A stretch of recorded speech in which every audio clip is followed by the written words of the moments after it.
দেখাচ্ছি আপনাদেরকে। ওনার গেটের সামনে এই বোর্ডটি লেখা আছে, এখানে আপনারা সব কিছু দেখতে পাচ্ছেন, আরবি প্লাস ইংলিশে লেখা আছে। তো ফার্স্টেই ওনার রজা মুবারকে ঢুকতেছি আমি। দেখাবো আপনার এখানে রজা মুবারকে আরেকটি ছোট্ট গেটের সাথেই লেখা আছে, দেখতে পাচ্ছেন আরবিতে এখানে লেখা। তারপরেই ঢুকতেছি আমি গেটের ভিতরে। তো ওনার রজা মুবারকটি হচ্ছে সালালা শহর থেকে একটু দূরে, আমি আগেই বলছি।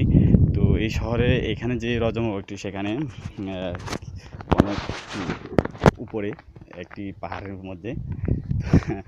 দর্শকবৃন্দ, আমি আজকে আপনাদেরকে দেখাবো অবশ্য যে হযরত আইয়ুব আলাইহিস সালাম কোথায় বাস করতেন এবং কোথায় তার রজা মুবারক, আপনারা অবশ্যই দেখতে পারবেন। তো আমরা রজা মুবারকের দিকে যাচ্ছি, আর সেই রজা মুবারকে ঢুকতে গেটের পরেই দেখা যাচ্ছে যে এখানে মহিলাদের নামাজের স্থান লেখা আছে। তারপরে এখানে বিশ্রামাগার, তারপরে দেখতে পাচ্ছি একটি মসজিদ, সেখানে নামাজ পড়ার জন্য ব্যবস্থা রয়েছে।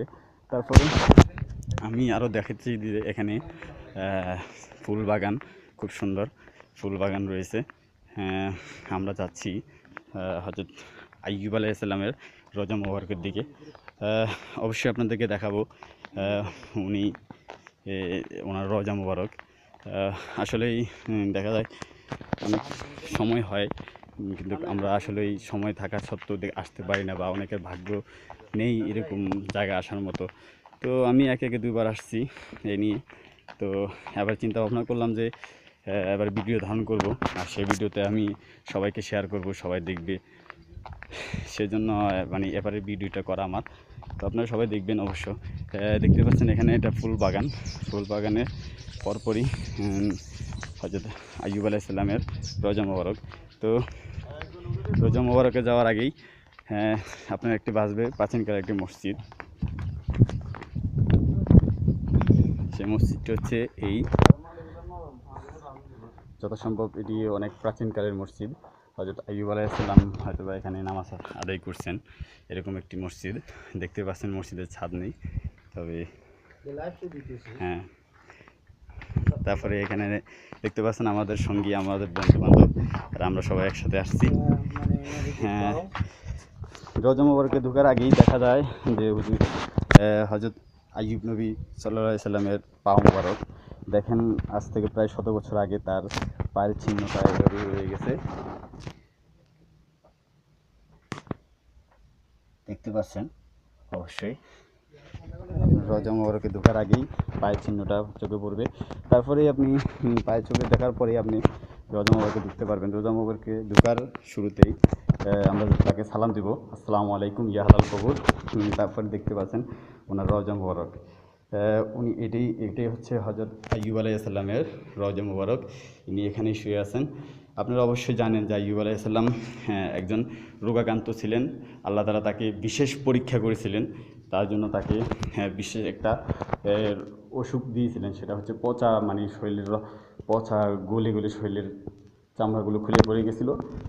তারপরে আল্লাহ তাআলা তাকে বিশেষ পরীক্ষার মাধ্যমেই নবীদের প্রত্যেক নবীকেই পরীক্ষা করেছেন। তো এইভাবে হযরত আইয়ুব আলাইহিস সালামের এটা পরীক্ষা ছিল।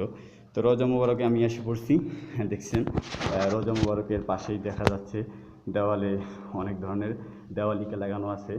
সেই দেওয়ালিকাগুলো আপনাদেরকে দেখাচ্ছি, দেখতে পাচ্ছেন দেওয়ালিকাগুলো। তারপরেই দেখতে পাচ্ছেন এখানে এক দেওয়ালিকা রয়েছে, সেটা আমি দেখাচ্ছি ক্যামেরাতে, অবশ্যই দেখতে পাচ্ছেন। তারপরে এখানে রয়েছে আরেকটি দেওয়ালিকা। তারপরে রজা মুবারকের পাশে রয়েছে একটি জানালা। ও ওয়াও, অনেক সুন্দর। দেখেন কতটা উপরে হযরত আইয়ুব নবী সাল্লাল্লাহু আলাইহি সাল্লামের পাহাড়ের উপরে, অনেক পাহাড়ের উপরে। আমার মনে হচ্ছে যে আমি সমতল ভূমি থেকে প্রায় কয়েকশো মিটার উপরে আছি, বা আমার আসলে সঠিক ধারণা নেই, অনেক উপরে একটি পাহাড়ের উপরে। তারপরে দেওয়ালিকা দেখতে পাচ্ছি, সুন্দর দৃশ্য।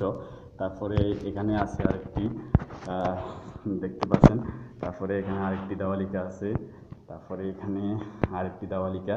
তো আসলে সবচেয়ে আলোচ্য বিষয় যেটা হচ্ছে যে আমরা বাংলাদেশি যারা, বাংলাদেশে আমাদের রজা মুবারকগুলোতে যেমন হযরত শাহজালাল শাহপুরানের মাজার আছে, অন্যান্য যে মাজারগুলোতে আছে, আমরা দেখতে পাই সেখানে লাল পোশাক পরিধানকৃত কিছু ব্যক্তি বা এমনি কিছু মহিলা স্বামী সবাই ওখানে যায় জিয়ারত করে।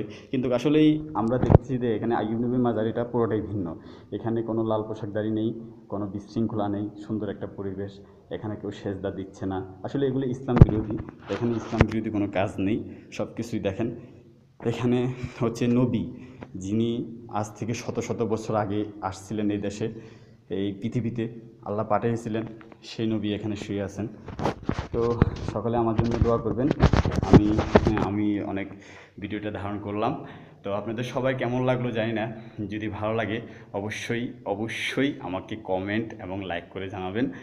আর বেশি বেশি করে সবাই শেয়ার করবেন, যেহেতু আপনি দেখার ভাগ্য হয়েছে এই জন্য সবাই কমেন্টে সুবহানাল্লাহ বলে লিখবেন। এবং সবাই আসার জন্য অবশ্যই নিয়ত করবেন যেন আল্লাহ তাআলা যেন সবাইকে এরকম একটি জায়গায় আসার তৌফিক দান করে। আর আমার জন্য সকলে দোয়া করবেন। ইনশাল্লাহ আমি আপনাদেরকে আরও অনেক কিছু